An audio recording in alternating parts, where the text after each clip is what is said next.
चाली कीर्तनात जास्त म्हणायच्या. याचं कारण काय? एखाद्या बाईच्या जर अंगात आली तर कीर्तन करावं का तिला धरावं? बरोबर आहे का नाही? हो ना, मोठा अवघड आहे महाराज. अशा चाली म्हणल्या की त्या दिवशी मी त्या जेजुरी परिसरात कार्यक्रमाला गेलो महाराज. मग आता ते सगळे लोक म्हणे जेजुरी परिसरात तुम्ही खंडोबा रायाचं भजन म्हणा. मी केलं सुरू. अहं वाघ्या सोहं वाघ्या प्रेम नगर वारी हे सावध होनी भजनी लागा देव करा कैवारी.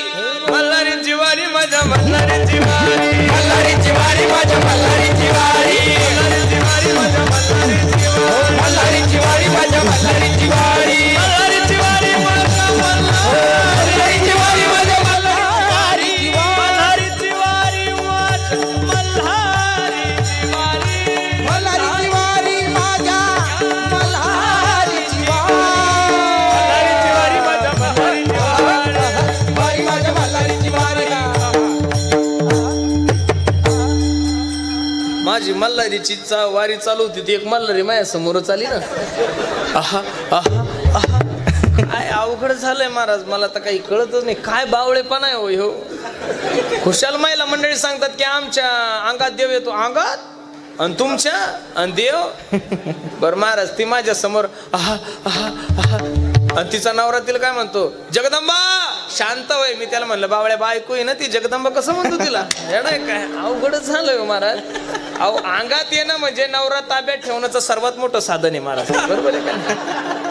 कठीण ताळा झाले. अरे देव कुठं अंगात येत असतो का महाराज? मला महाराज होऊन कमीत कमी 20 वर्ष झाले महाराज. किती वर्ष झाले मी महाराज आहे? 20 वर्ष. 20 वर्षाच्या अगोदर मी महाराज नव्हतो. माझ्या गळ्यामध्ये माळ नव्हती. 20 वर्षापासून मी महाराज आहे. दररोजचे 2-2 कीर्तन चालू आहे. पंढरपूरची वारी चालू आहे, आळंदीची वारी चालू आहे, देऊला जातो, नाथबाबा श्रेष्ठ सगळ्या ठिकाणी जातो महाराज. चिंतनही करतो, हरिपाठही करतो. पण एवढा परमार्थ करून अजून माझ्या मनात भूतच येतात महाराज. देव एकदाही आला नाही. तुम्ही 8-8 दिवस आंघोळी करत नाही, तुमच्या अंगात देव. बर एक प्रश्न आहे, नेमका देव आपल्याच महिलांच्या अंगात येतो? कधी मारवाडीनबाईच्या अंगात देव आला नाही, कधी बामणाच्या बायकोच्या अंगात देव आला नाही. बरं ते आता तूप खातात, कलाकंद रबडी हाणतात तरी ना, आपण बाजऱ्याच्या भाकरी खाऊन आपल्या देव येणं हा बावळटपणा आहे. कोणी जर मला म्हणलं देव आला तर त्या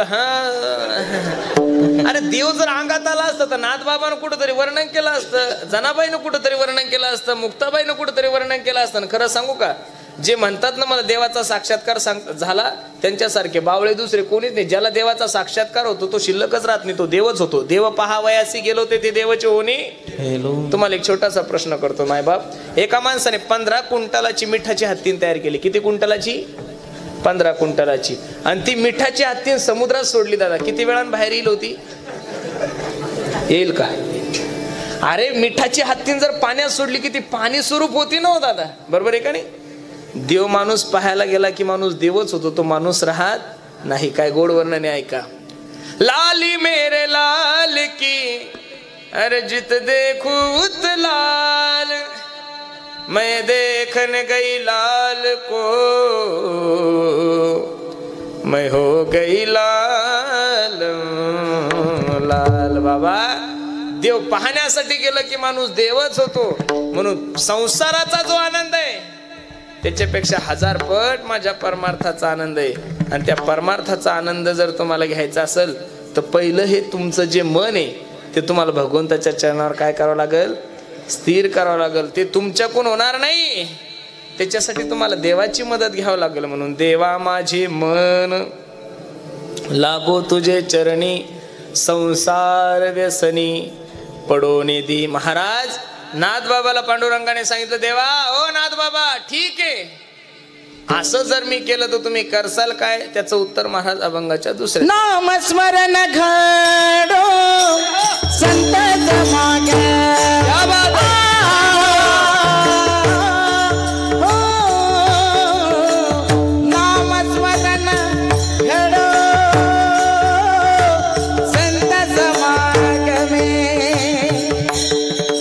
घडो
गोड वर्णन करतात नाथ बाबा.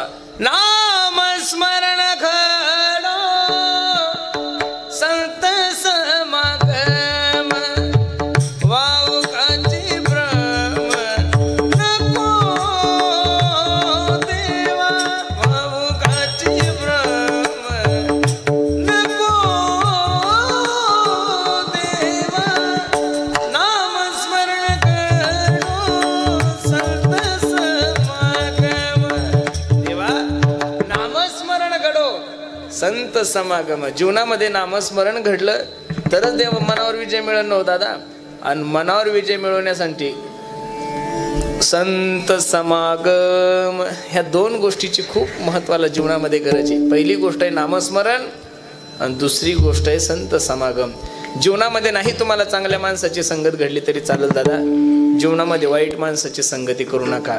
कारण वाईट माणसाच्या संगतीने जीवनामध्ये काय होतं, ढेकणाच्या संगे हिरा दुभंगाला कुसंगे नाडला. तुम्ही सर्व शेतकरी बांधव आहात दादा. एक प्रश्न मी तुम्हा सर्व मंडळीला करील. एकच विहीर असती, एकच मोटर असती, एकच पाईप असतो आणि एकच जमीन असती. त्याच एका एकरामध्ये एका ठिकाणी कारले लावलेले, एका ठिकाणी ऊस लावलेला आणि एका ठिकाणी मिरची लावलेली. त्याच विहिरीचं पाणी, तीच मोटर, तोच पाईप, पण ते पाणी 3 ठिकाणी गेल्यानंतर गुण वेगळे वेगळे. बरं, तेच पाणी जर मिरच्याला गेलं तर मिरच्या तिखट होतात, तेच पाणी कारल्याला गेलं तर कारले कडू होतात, आणि तेच पाणी जर ऊसाकडे गेलं तर ऊस कसा होतो महाराज, गोड होतो. मग तुम्ही तुमच्या जीवनाचं ठरवून घ्या, तुम्हाला कारल्याकडे जायचं, तुम्हाला लोकांच्या संसारात आग लावायची असेल तर मिरच्याकडे जायचं, जर तुम्हाला मरून जिवंत राहायचं असेल तर साखरेकडे जा. बरोबर आहे का नाही? म्हणून माझी विनंती, जीवनामध्ये संगत करत असताना चांगल्या माणसाची संगत करा. बरं, संगती पंगती देवा सवे घडे. पुढाऱ्याची संगत चांगली आहे, एका फोन मध्ये काम होतात, पण दररोज पंगत धाब्याची, त्याच्यामुळे तीही संगत चांगली नाही. बरं, संगती पंगती देवा सवे घडे, पुढाऱ्या सवे नाही, राजकारणी माणसासोबत नाही दादा. संगती पंगती देवा सवे घडे, नित्यानित्य जोडे तेची साच. म्हणून माझी विनंती, संगत करत असताना माणसानं चांगल्या माणसाची करा. म्हणून नाथ बाबा सांगतात, नामस्मरण घडो संत समागम वाओगाची भ्रम नको देवा. बाकीच्या कोणत्याही गोष्टीचा भ्रम माझ्या जीवनामध्ये नकोय. नाथ बाबा खूप गोड वर्णन करतात. पायी तीर्थयात्रा मुखी राम नाम. गाडीनं तीर्थयात्रा सांगितली का पायी हो? हा, एसटीनं सांगितली का पायी? जव हे सकळ सिद्ध आहे हात चालावया, तव तू आपुले सोहित पाहे तीर्थयात्रे जाय चुकू नको. महाराज तुकोबरा सोबत आमची एक छोटीशी दिंडी, 118 क्रमांक त्या दिंडीचा क्रमांक आहे. पुणे जिल्ह्यातल्याही भरपूर दिंडी आहे महाराज, पण पुण्याच्या जिल्ह्यातल्या दिंडीत जर आम्ही गेलो ते लोक जर आम्हाला भेटले ना, तर पुण्याचे लोक एवढंच म्हणणार, बाकी काहीच म्हणणार नाही. महाराज आमची दिंडी ना, आहा हा, अरे काय आमच्या दिंडीचं वर्णन करायचं महाराज. आमच्या शिक्रापूरची दिंडी, आमच्या धानोऱ्याची दिंडी महाराज. अहो सकाळी मिसळ पाव, दुपारी वडापाव, अरे 15 दिवसात 1.5 क्विंटल कांदे खातात रे लोक पुण्याचे. काही मेळ आहे का महाराजांचा? 15 पोते कांदे पार. आमची दिंडी अशी महाराज, त्या दिंडीत कांदा लसूण 15 दिवस अजिबात नसतो. एका माणसाने महाराजाला विचारलं, म्हणे महाराज कांदा लसूण नसलं तर जेवण धकत नाही. महाराज म्हणे इथं का भांडणं थोडे करायचे, भजन करायचे. नाही धकलत चालतं ना, थोडं कमी खाय पण भजन तर कर. तुम्ही लोक दिंडीत जाता त्यावेळेस व्यवस्थेचा विचार करता, आणि आमच्या परिसरातून जे लोक येतात महाराज ते व्यवस्थेचा नाही विचार करत हो, ते अवस्थेचा विचार करतात. त्यांना नाही खायला भेटलं तरी चालतं, गात जागा बस, ते फक्त गात जातात आणि आपण खात जागा खात जा. मी कधी कधी विचार करतो, यांच्या दिंडीचा शेवट जरा हिशोब पाहिला ना महाराज, तो प्रत्येक वेळेस 10-10, 5-5 लाख रुपये शिल्लक असतात. आम्ही दिंडी काढतो तो दरवर्षी 1.5 लाख रुपये आमच्यावर कर्ज होतं. याचं कारण आम्ही फक्त गात जागा. तुम्ही भाग्यवान मंडळी. म्हणून खरं सांगू का, पायी तीर्थयात्रा मुखी राम नाम. माणसाने जोपर्यंत आपले हातपाय तोपर्यंत तीर्थयात्रा पायी करावी, आणि मुखी राम नाम हाची माझा नेम सिद्धिनी. नाथ बाबा पांडुरंगाला सांगतात, पांडुरंगा मी जो हा नेम केलाय, नामा म्हणे केशव राजा केला नेम चालवी माझा. मी नेम करतो पण तो चालवणं कोणाच्या हातात आहे? तुझ्या हातात आहे. म्हणून मला सांगतात पायी तीर्थयात्रा मुखी राम नाम हाची माझा नेम सिद्धी नाही. आणि शेवटी नाथ बाबा सांगतात अनेक मागणे नाही नाही, अनेक मागणे नाही नाही. देवा 2 वेळेस नाही नाही म्हणतात म्हणजे संसाराविषयी मी तुला काहीच मागणार नाही. एका जनार्दनी सेवा दृढ दे. देवा तुझी जी सेवा करतोय ती सेवा माझ्या जीवनभर दृढ दे अशी नाथ बाबा या अभंगामध्ये गोड अशी मागणी करतात. विठोबा रखुमाई जय जय म्हणून भगवंताला मागत असताना बाकी संसाराविषयी काहीच मागू नका. भगवंताला फक्त हीच विनंती करा देवा काही इच्छा नाही माझी, फक्त माझी एवढीच इच्छा आहे. मैं तो जपू सदा तेरा नाम दयालु दया करो, दयालु दया करो. बस भगवंता काय करून मी भजन कीर्तन गाऊ मैं तेरा, नित्य उठ नाम ध्याऊ मैं तेरा. हो कृष्ण कृष्ण श्री राम दयालु दया करो, दयालु दया करो. हो मैं तो जपू सदा तेरा नाम दयालु दया करो, दयालु दया करो, दयालु दया करो. हो मैं तो जपू सदा तेरा नाम दयालु दया करो, दयालु दया करो, दयालु दया करो. फक्त साधू संतांची सेवा माझ्या जीवनामध्ये दे आणि माझ्याकडून तुझं नित्य देवाचं चिंतन होऊ दे. हीच देवाला मागणी मागा, बाकी दुसरी काही मागणी मागू काय मागायची गरज आहे दादा. अरे आपण जन्माला आल्यानंतर आपल्या तोंडात दात नसताना आईच्या स्तनामध्ये दुधाची निर्मिती केलेली आहे जगाच्या मालकानं. मग दात आल्यानंतर जेवणाची व्यवस्था करणार नाही का? नक्कीच करेल. म्हणून भैरवनाथाला मागत असताना एवढीच मागणी करा देवा काही झालं तरी चालतं पण तुझा विसर आमच्या जीवनामध्ये होऊ देऊ नको. माझी विनंती मायबाप लक्ष देऊन कीर्तन ऐका. जीवनामध्ये सगळं काही करा फक्त देवाला विसरू नका. ज्या दिवशी माणूस देवाला विसरेल त्या दिवशी निश्चित माणसाची अधोगती सुरू झाल्याशिवाय राहणार नाही. अरे जीवनात गाडी घेणं, जीवनात बंगला बांधणं, 10 कोटीचा नाही 50 लाखाचा जरी बंगला बांधला तर शेवटचा मुक्काम तर आपला पत्राच्याच रूम मध्ये. म्हणून बंगल्याचा अभिमान करायचा. अपने खातिर महल बनाया और आप ही जाकर जंगल सोया. इस तन धन की कौन बड़ाई देखत नैनों में मिट्टी मिलाई.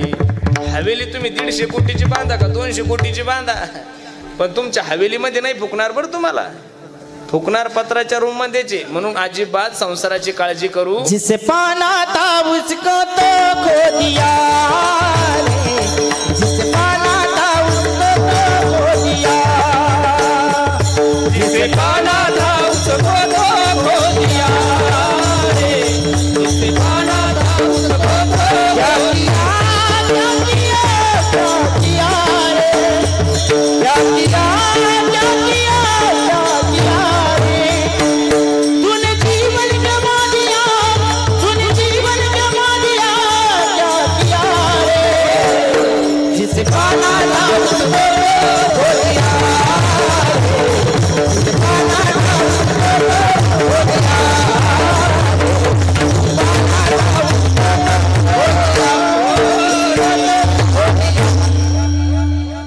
राष्ट्रसंत तुकडोजी महाराजांचं पद तुकडोजी महाराज सांगतात जिसे पाना था उसको तो खो दिया दिया रे.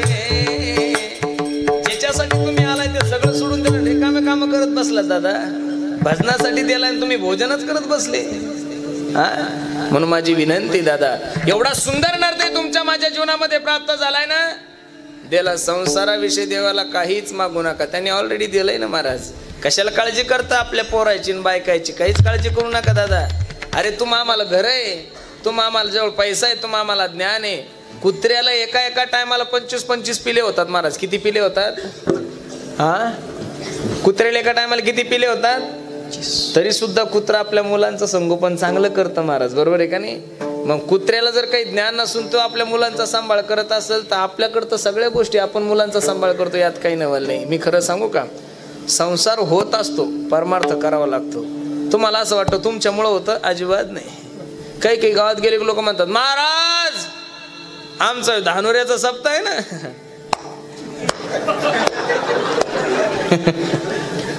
आपल्यामुळे चालतोय महाराज. मी जर माघार घेतली ना, तुम्हाला सांगतो सप्ताहच होणं नाही, बावळ्या मरून पाहतो तुझ्यापेक्षा चांगला सप्ताह करतात गावाची लोक. खरं सांगतोय तुम्हाला, मरून तर बघ.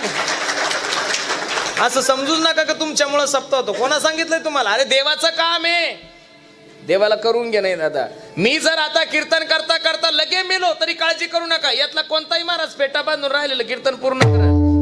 खरं सांगतोय तुम्हाला, इथं कोणा वाचून काही राहत नाही. अरे एखादा माणूस जर मेला ना, तुम्हाला वाटतं का लोक तुमच्यावर लय प्रेम करतात? अजिबात नाही. एखादा माणूस जर मेला ऍक्सिडेंट मध्ये आणि PM ला 4 तास असेल, लोक म्हणतात रात्री 12 वाजता अंत्ययात्रा आहे, 8 वाजता पहिलं 4-5 भाकरी खाऊन घेतात आणि मग रडतात. तोपर्यंत रडत बी नाही लोक महाराज. लोक म्हणतात याला 12 वाजणार रे बाबा यायला, तोपर्यंत का तसंच थांबायचं का? अगोदर 2-2 भाकरी खाऊन घ्या, बेसन भाकरी खाऊन घेतोय आणि मग बोंबलतं. तोपर्यंत बोंबलं सुद्धा नाही. काय नाही. मी पूर्वीचे लोक म्हणायचे इंदिरा गांधी गेल्या भारताचं कसं. अरे इंदिरा गेली तर सोनिया गांधी आलीच ना का? भारत बंद पडला काय? सोनियाही गेली तर मोदी साहेब आले, तर उद्या तेही गेले तर कोणीतरी येणार. ज्याच्यात नित्य बदल होतो आणि ज्याच्यात कोणा वाचूनच काही राहत नाही त्याला जग म्हणतात महाराज. अरे आम्हाला देवाशी घेणं देणं नाही तर तुमच्या माझ्याशी काय घेणं देणं राहणार आहे दादा? अरे अवघड. म्हणून माझी विनंती दादा, जीवनामध्ये कोणत्याही गोष्टीचा स्वाभिमान करू नका. हे जे चाललंय ते सर्व त्याच्या सत्तेनं चाललंय. आपण काहीच करत नाही. आपल्याकडून काय होतं महाराज? आपल्याकडून काही होत नाही. आणि माणसाकडून जर सगळं काही झालं असतं तर जगामध्ये माणसं दुःखी राहिले नसते. म्हणून अजिबात काळजी करू नका. आपण फक्त एवढंच म्हणा की त्याच्या सत्तेनं चालतं आणि तोच करता करवित आहे, म्हणजे तुम्हाला कोणत्याच गोष्टीचं दुःख होणार. मी करतो म्हणलं की दुःख झाल्याशिवाय राहत नाही. पण ते माणसाचं असं आहे, चांगलं केलं की आपण आणि वाईट केलं की उसल जर खराब भाव आला तर लगेच सरकारच्या नावाने उड्या मारणार. उसल जर चांगला भाव आला तर हा आम्ही कष्ट केले हो. काय म्हणतात लोक? अरे नाही रे दादा, सुख सुद्धा देणारा तोच आहे आणि दुःख देणारा सुद्धा तोच आहे. जसं सुख हसत स्वीकार करता तसं दुःखाचा सुद्धा स्वीकार. दुःख कोणाला सुटलं? जगाच्या मालकाचा बाप होता दशरथ, त्याला जर दुःख सुटलं नाही तर तुमच्या आमच्या सारख्याचं काय घेऊन बसले. म्हणून माझी विनंती आहे, परमार्थ करा दादा. देवाला मागत असताना देवाविषयीच मागा, दुसरं काही मागू नका. खूप गोड नियोजन तुम्ही सर्व मंडळींनी केलंय. माझा वेळ संपुष्टात आला. मी आवर्जून कीर्तनामध्ये काही गोष्टी सांगत असतो. काय मागणी मागितलेली काही लोकांनी महाराज, मी खरं सांगू, भक्त प्रल्हादजीच्या समोर ज्यावेळेस नरसिंह भगवान परमात्मा उभे आहे, नरसिंह भगवान परमात्मा म्हणतात, भक्त प्रल्हादा सांग तुला काय हवं. त्यावेळेस भक्त प्रल्हादजीने सांगितलं, देवा काय देणार तुम्ही मला? मागण्याची बुद्धी जी माझ्या वृत्तीमध्ये आहे ती वृत्तीच माझी काय करा, नष्ट करा. भरपूर आग्रह केल्यानंतर भक्त प्रल्हादजीने देवाला मागणी मागितलेली. काय ऐका, तेरे चरण कमल में श्याम लिपट जाऊ राज बन के, ओ तेरे चरण कमल में श्याम लिपट जाऊ राज बन के. देवा तुझे चरण कमल में श्याम लिपट जाऊ. रज म्हणजे माती. काय गोड वर्णन आहे. श्याम सुंदर से लगन लागी, प्रीत पुरानी मन में जागी, ओ हरि आ गई तेरे धाम लिपट जाऊ रज बन के, तेरे चरण कमल में श्याम लिपट जाऊ रज बन के. म्हणून भक्तांनी जे देवाला मागितलं तेच तुम्ही मागा, बाकी काही मागू नका. हे चिदान देगा देवा तुझा विसरण, बस बाकी काहीच मागू नका. भैरवनाथाच्या चरणी हीच प्रार्थना करा, भैरवनाथा देवा माझे मन लागो तुझे संसार व्यसनी. संसारामध्ये आणि संसारातल्या व्यसनामध्ये माणसाचं मन गुंतू देऊ नका. आणि व्यसनाच्या नांदी जो लागला त्याचं जीवन बर्बाद झालंय हो महाराज. अरे एवढा सुंदर नर्दे दिला तू आम्हाला असं काही गुटखे खाऊन तंबाखू खाऊन खराब करण्यासाठी. मला तर आश्चर्य वाटतं महाराज. तंबाखूची पुडी घेण्यासाठी गेले की त्या तंबाखूच्या पुडीवर एक चित्र असतं. तंबाखू सेवन केल्यानंतर माणसाला काय होतो, काय चित्र असतं त्याच्यावर. तंबाखू सेवन केल्यानंतर माणसाला काय होतो हे वाचतो माणूस तरी तंबाखू खातो. किती वेडे पण आहे महाराज. बरोबर आहे का नाही. जीवनामध्ये फक्त एकच व्यसन करा दादा, भगवंताच्या चिंतनाचं, भगवंताच्या भजनाचं. बाकी व्यसन तुम्हाला नरकात नेल्याशिवाय राहणार नाही. भगवंताचं भजन, भगवंताचं चिंतन निश्चित तुमची ही संसार रूपी नौका पहिलं तिरायला नेल्याशिवाय राहणार नाही. म्हणून खूप गोड नियोजन तुम्ही सर्व मंडळींनी केलंय. मी आवर्जून कीर्तनामध्ये प्रामुख्यानं काही गोष्टी सांगत असतो. काळाची गरज आहे. आज प्रत्येक कीर्तनकाराने समाजासाठी 10-15 मिनिटं दिली पाहिजे. याचं कारण दादा, समाजाला योग्य दिशा देण्याचं काम, समाज संघटित ठेवण्याचं काम जर या महाराष्ट्रामध्ये कोण करत असेल तर तो फक्त वारकरी संप्रदायच करतो. म्हणून वारकरी संप्रदायाचे खूप उपकार आहे महाराज तुमच्यावर, माझ्यावर. मी नेहमीच सांगत असतो, देशाविषयी संघटित राहा, आईबापाची सेवा करा, गाईची सेवा करा, आणि जीवनामध्ये व्यसन करू नका, फॅशनही करू नका. दादा, या भारताला ना पाकिस्तानपासून भीती, ना बांगलादेशपासून भीती आहे, ना नक्षलवाद्यापासून भीती, ना आतंकवाद्यापासून भीती आहे. भारताला जर सर्वात मोठी भीती कशापासून असेल तर व्यसन आणि फॅशन. किती व्यसन वाढलं महाराज. काय होतं, मी ज्यावेळेस नवीन आळंदीला आलो महाराज, तुमच्या परिसरामध्ये काही नव्हतं. ही जी तुमची एवढी प्रगती झाली, म्हणजे वाघोलीपासून तर शिरूरपर्यंत ही जी प्रगती झाली, ही अवघ्या 10 वर्षाची प्रगती महाराज. किती वर्षाची?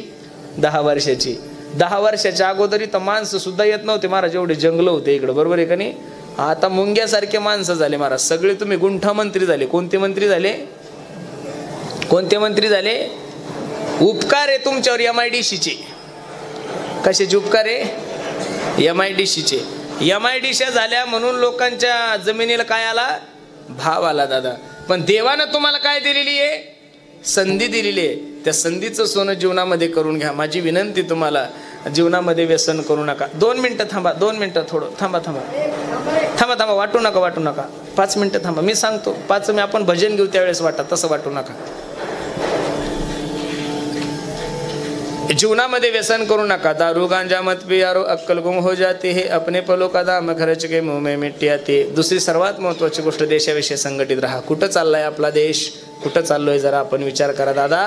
प्रत्येक धर्मातले माणसं आपल्या धर्माविषयी संघटित आहेत, फक्त आपणच लोक कुठंतरी विखरलोय. म्हणून माझी विनंती आहे, देशासाठी सुद्धा संघटित राहा. छत्रपती शिवाजी महाराजांचे वारसदार आहोत दादा आपण. कुठे माझ्या राज्याचं कार्य, कुठं तुमचं आमचं कार्य. निश्चित ते कार्य डोळ्यासमोर घेऊन जीवनाची वाटचाल करा. तुमचं जीवन सार्थक झाल्याशिवाय राहणार नाही. आणि सर्वात महत्त्वाची गोष्ट आहे, प्रत्येकाने आपल्या आईवडिलाची सेवा करा. बरेचसे तुम्ही वयोवृद्ध मंडळी इथं बसलेले, त्या सर्व वयोवृद्ध मंडळीला माझी हात जोडून होती, बाबांनो, पोरांसाठी पैसे कमवून ठेवण्यापेक्षा पोरांसाठी संस्कार कमवून ठेवा महाराज. संस्कार हा जीवनातला सगळ्यात मोठा दागिना आहे. काय संस्कार हा जीवनातला? अरे ज्या मायबापांनी पोरांसाठी पैसे कमवले ना, ज्या मायबापांनी पोरांसाठी जमिनी घेऊन ठेवल्या, गुंठेचे गुंठे कमवून ठेवले, फ्लॅटचे फ्लॅट घेऊन ठेवले, त्या मायबापाला म्हातारपणी काय म्हणावं लागलं माहितीये का? ऐका. मी तुझ्यासाठी जीवन जाळिले रे बाळा, तूने नाही पाणी पाजिले. मी तुझ्यासाठी जीवन जाळिले रे बाळा, तूने नाही पाणी पाजिले. ती आई आपल्या लेकराला सांगत असताना सांगते, दादा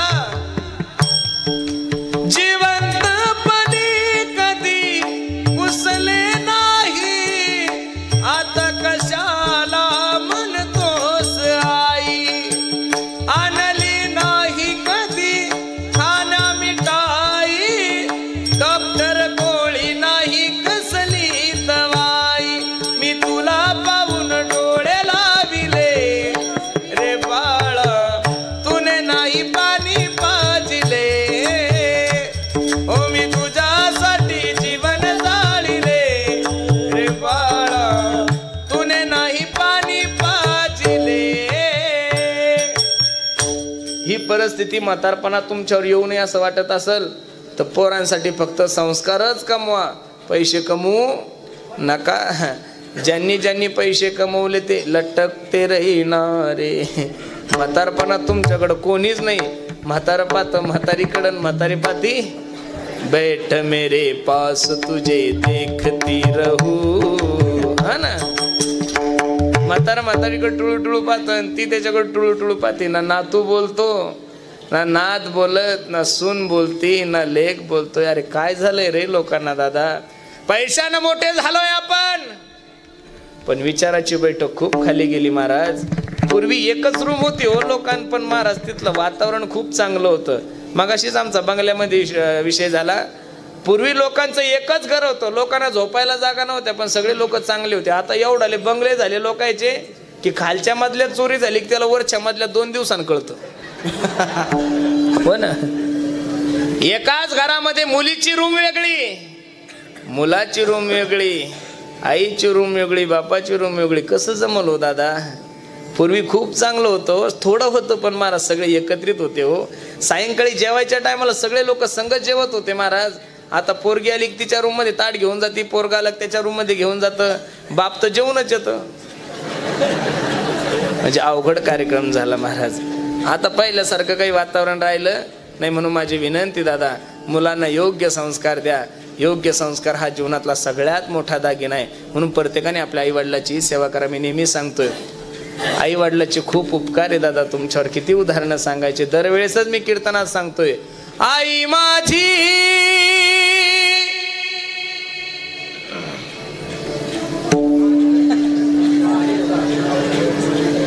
अर्ध पाकिट घ्या पण मनानं बापा हो. मायेचा वा आई माझी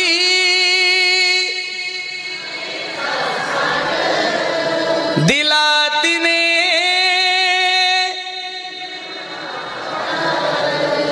आई माझी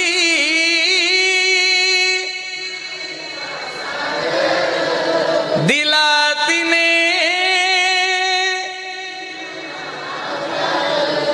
बस. काही महाराज लोक म्हणतात तुम्ही काय कमवलं काय कमवलं. हे कमवलं महाराज प्रत्येकाच्या हृदयामध्ये नेऊन आईचं गीत पोहोचवलं. बरोबर आहे का नाही. म्हणायची गरजच नाही. 100% 99% लोकांचे ते पाठच आहे महाराज. नभीची चांदणी तू ग चंद्राची कोर शीतल तुझी छाया मला हवी जीवनभर. तुझ्या शीतल छायेमध्ये उभं आयुष्य जगेन. आई देवापासी मी ग आई तुलाच ग मागेन. आई माझी मायेचा सागर दिला तिने जीवनाधार.